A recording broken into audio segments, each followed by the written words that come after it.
Alrighty. There we go. Got the draft links ready. And it looks like we're going to get these next draft started underway. Again, if you guys have any issues with the audio or video, I'm sorry about that. I did drop it down to 30 FPS, so hopefully gonna bring the quality a little bit better. Zagara is banned today here. We're on Infernal Shrines here for map number 2 of this draft. Looks like the sides are flipped, and so the home team, Elysian eSports, is actually on the right, and then because it was their map choice, I believe. Anyway, so we have Sylvanas banned, extremely good on this map, can disable those structures as you get those Punishers. Of course, also with the level 7 talent, Barb Shot, really able to put out the damage onto the lanes as well as onto those Shrine minions. And so, of course, Lost Vikings ban from Elysian eSports. That may be a target ban onto the Phantasmagorical 4. Maybe they played Lost Vikings in the past. I do not know personally, but it looks like Elysian eSports knows what's up, and it looks like they have the Vikings ban underway. So that means Kael'thas and Illidan both in play. If this is something like Cursed Hollow or Battlefield of Eternity, I'd probably say pick up the Illidan, but since it is Infernal Shrines, I definitely think Kael'thas is a bit stronger. Although, with the new split push meta, I probably could be wrong, and that's where I am wrong. Zool, of course, is going to be valued here a little bit higher now with those changes to the minions doing extra damage to structures. So Zool coming out here for Phantasmagorical 4, and it looks like Elysian eSports now gets respawned with 2 of their picks. They could go with the Kael'thas Illidan, which would be a fantastic start to their setup. Of course, Zool with that Bone Prison kind of pseudo-counters the Illidan. Not too much, though, of course, as he can pick up Metamorphosis at 10 to counter the Bone Prison, as well as any decent support will be able to cleanse that out. Anyway, Falstad going to be picked up for Elysian eSports. Good pressure against Zool, and they could pick up either the Kael'thas or Illidan, and it looks like it is the Kael'thas. Phantasmagorical 4, they have the Zool, so they don't really have to go for Illidan. I mean, they already have a okay counter to Illidan already in their lineup, and so they could opt to go for something else. But they have 2 picks now. Rhaegar ETC was what we'd probably see in the old meta, but it may be different because of the new split push style with the new minion changes. Looks like Li Ming going to be picked up. I kind of disagree with that. She's very poor in this map. She has a hard time getting around those Shrine minions and really doing some damage as well. I mean, I think there's probably better picks you could do, on this map. But of course, it looks like they're going to pick up the Arthas as well as the Li Ming. So it looks like they're going to try to get a lot of that Shrine control, doing a lot of damage to the enemies. And it looks like that they're going to pick up, a good solid start to their team lineup. Looks like now Elysian eSports with that ban. The enemy team already has a tank, specialist, and that ranged assassin. So really got to ban a support here, or you could ban maybe a ranged damage dealer like maybe a Lunara, especially since that Lunara did so much damage in the previous game. Maybe some sort of target ban like a Thrall or a Sonya. It's really they have to know what Phantasmagorical 4 wants to play here. I don't know, but it looks like they researched the draft, and it looks like the Bruiser ban was, in fact, what it was. The Illidan ban going to come out from Elysian eSports. So now, Phantasmagorical 4, I'd say ban a tank here probably, or maybe a specialist. They already banned the Sylvanas and picked up the Zool, so they don't have to worry about that counterplay to Zool. So they could honestly just ban a tank here, like the ETC, especially that ETC Kael'thas combo, so very strong. But it looks like the Anub'arak, of course, the Anub'arak is a hard counter to Li Ming, and it looks like the Anub'arak ban will come out for Phantasmagorical 4. Now, Elysian eSports, I'd probably say pick up the ETC, as ETC Kael'thas, again, is so extremely strong that it's so hard to pass up. I'd probably say pick up the ETC Rhaegar. Personally, if I was in this situation, then you can opt to go for either a second support, which is probably what I would do, or you could opt for like a Bruiser, and it looks like that's what they will do. They pick up the Bruiser, so now they can either pick up the ETC or Rhaegar in this situation. It's really depending on if their support player is comfortable on that Kharazim. As well as the Kharazim does not enable Sonya as well. But I feel like not picking up ETC here is kind of a mistake. So it looks like they have one more choice. And again, ETC I think is the obvious pickup here, but it looks like they could have other plans.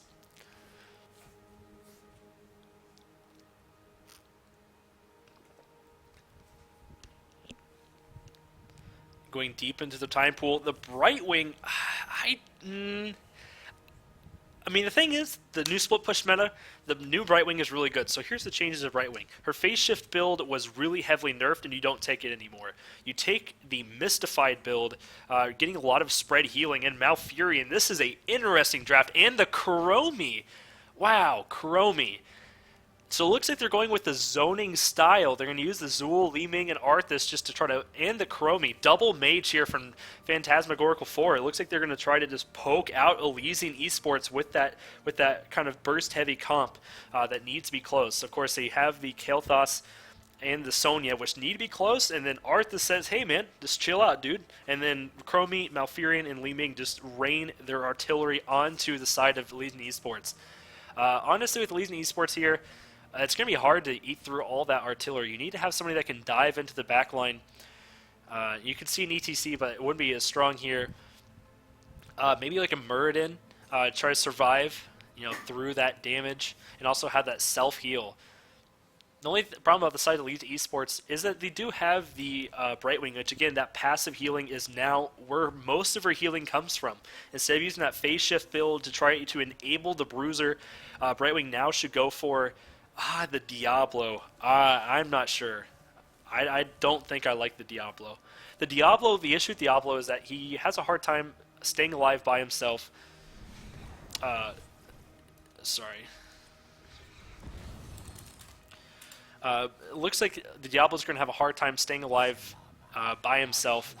And the thing is that Diablo usually you see in that double support setup, and especially that solo Brightwing. As I talked about earlier, Brightwing really needs to use, again, that passive healing to really get that healing number out. And so the thing is that, the thing is about that is that when you talk about, using passive healing, especially when it comes to Diablo, he wants to dive in. He needs that instant heal to really enable him to go deep into the back line and grab those targets. But, of course, with Brightwing, not really what we see from her. I mean, the passive healing is great now. It's a really good tool to have, but man, I just feel like that solo Diablo and solo Brightwing is going to be a huge, and I mean absolutely huge, problem for them. I feel like it's risky. If they can make it work, then that's good for them. But I feel like not saying it's not a risk is lying. I mean, I think it's going to be a little rough for them to try to get through that front line of Phantasmagorical 4 without losing a lot of health.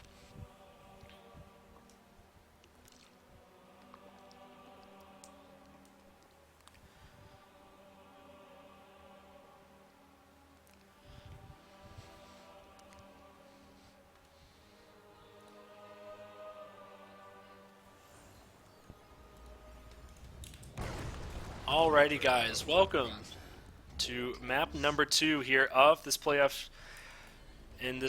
Anyway, let's go and take a look at the teams. Here we have Tigray on Sonya, so the tank player playing the Sonya, and we're going to see Convictions on Falstad, Blue playing Brightwing, Torshul on Diablo, and I believe he played the Tyrande last game, and then Hope on Kael'thas, Mike on Arthas, Zlurd on Chromie, Peruvian Jedi on the Li Ming, Lord Merlin on Zool, and Hayu on Malfurion. Let's go and take a look at not that. I like how it switched name. I'm gonna go and take a little get that set up. Alrighty, guys. Sorry about that. Gonna try to edit the Observer UI on the fly. There we go. Sorry about that. Let's go and tick up the map scores. Looks like nothing really happening so far. Look at the talent selections. Block on Arthas. Interestingly enough, the backlash onto Zool. So it looks like they're trying to blow up that Diablo.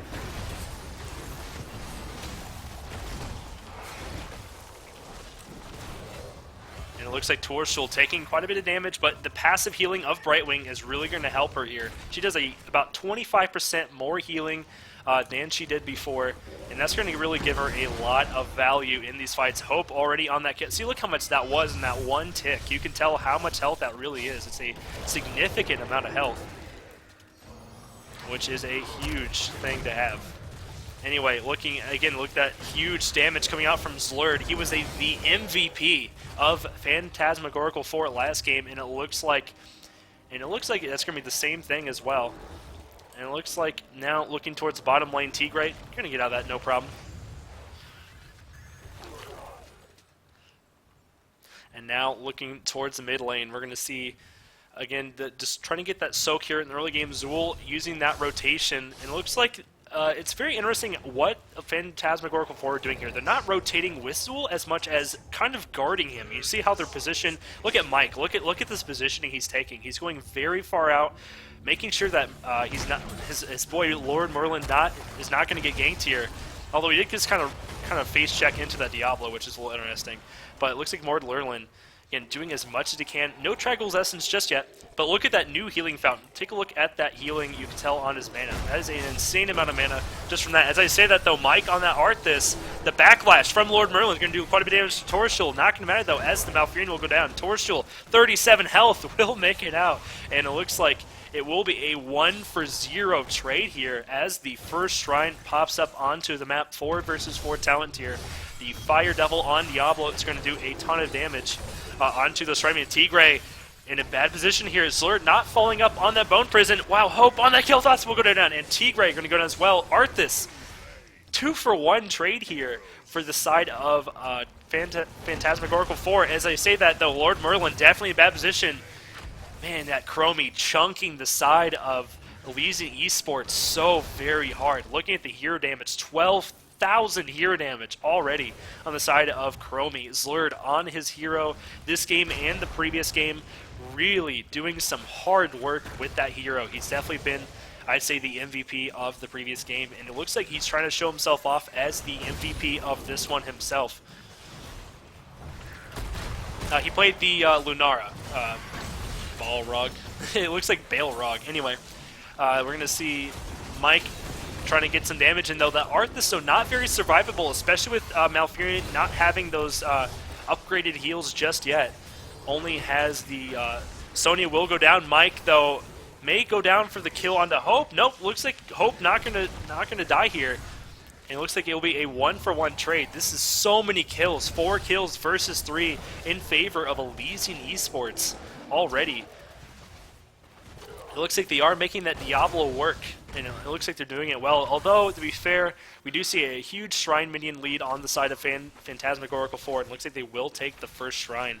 Although, to be fair, Lord Merlin did not do his rotations between top and mid like one would expect, and so they didn't get as much value as from that Zool as one would expect. But of course, with that Diablo, you don't really want to let the team of Elysian eSports kind of spiral out of control in that early game. Will we see the follow-up onto Torshul? Looks like we will not.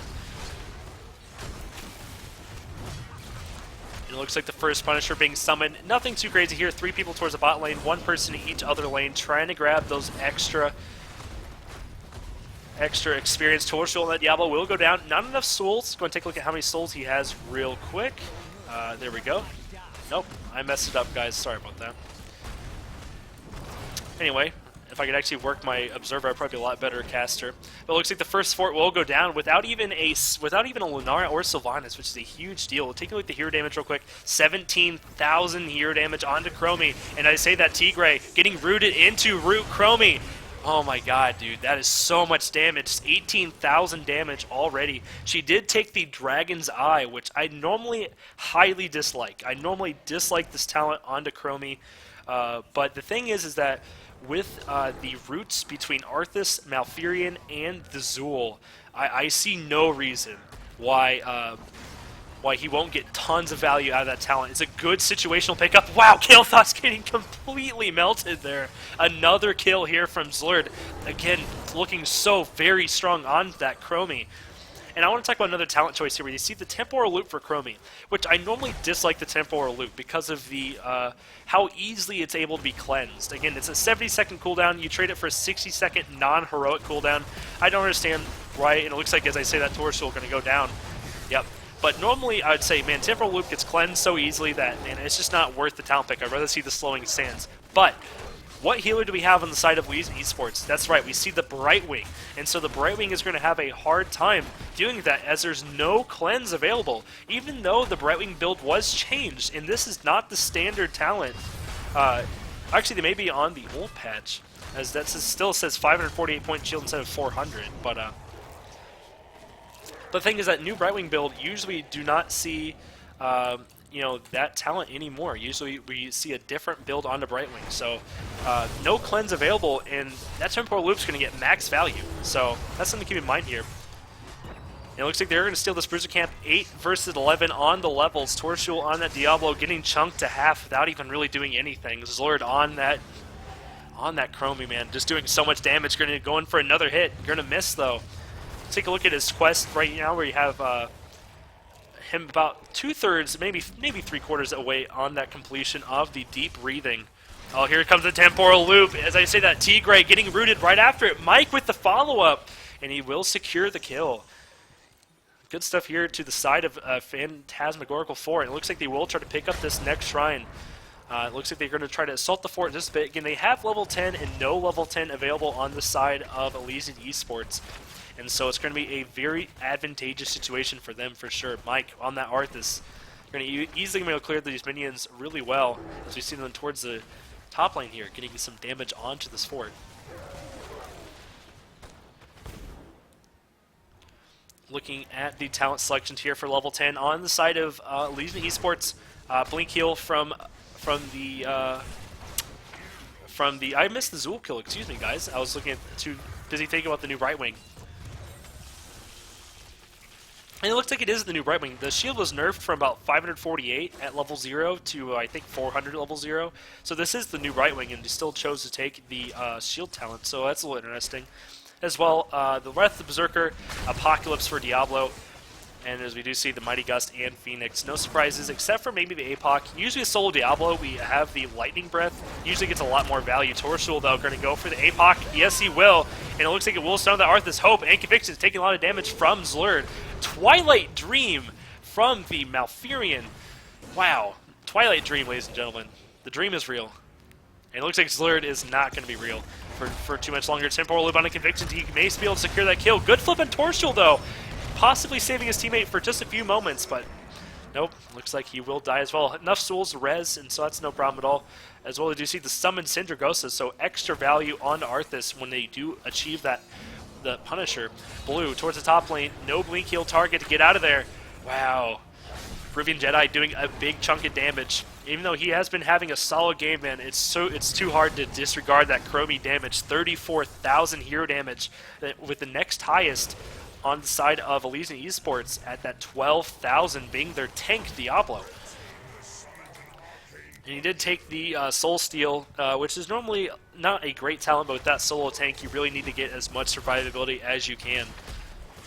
Again, even though the scores are wrong, it looks like Phantasmagorical 4 is up 1-0 in the series. So if they take this map, they will take home the victory in the series. As we see Glass Cannon, Frigid Winds, Giant Skirts, and the full Moonfire. So Malfurion kind of going a bit troll here with the Twilight Dream and the full Moonfire build.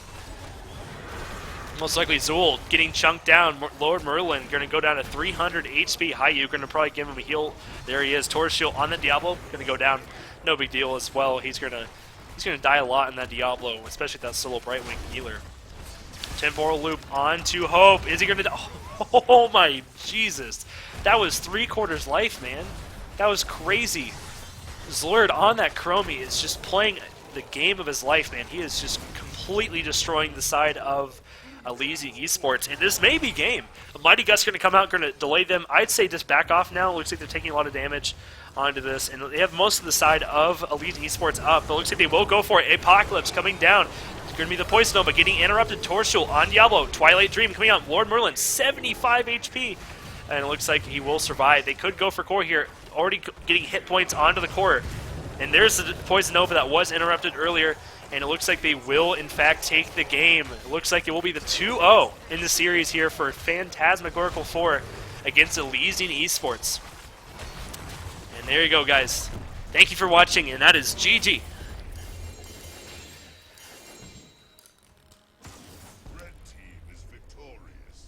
Oh, man. I still can't believe that, man. That was crazy. Looks like you just can't disregard the fact that how well Chromie did in that game. Again, I have to give it to the side of Zlurd as their MVP, man. He did so well that game. You could look at his hero damage right here, 43,000 hero damage. You just simply cannot cannot disregard that, man. That is so insane. Almost double of the Li Ming on their team. I mean, I'm not saying Peruvian Jedi did a bad job or anything.